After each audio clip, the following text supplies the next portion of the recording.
どうやって軸を直角に作るの？はい。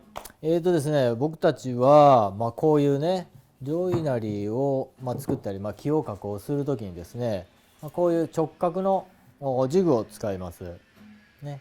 で、この直角のジグをこういうふうに添えることによって、まっすぐ彫ったりですね、きれいに作ることができるんです。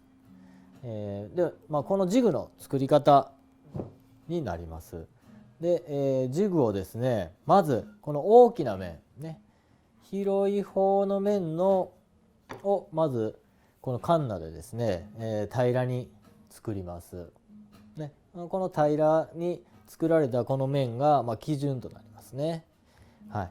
でこの平らな面ができましたらですね、それを下に置いてですね、下に向けて今度ね、この地面とですね、直角の状態をこう作り出します。この地面とこう直角の状態ね。でそういうふうに、状態を作り出して、今度はこうカンナをこうかけていきます。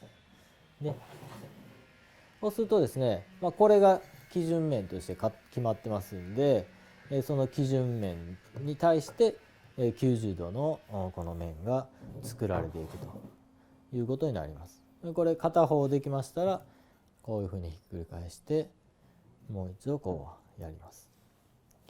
つまりですね、こちらの面が完全に平らである状態を作ってですね、さらに、このカンナをかける場所が、しっかりと90度に作られている必要があります。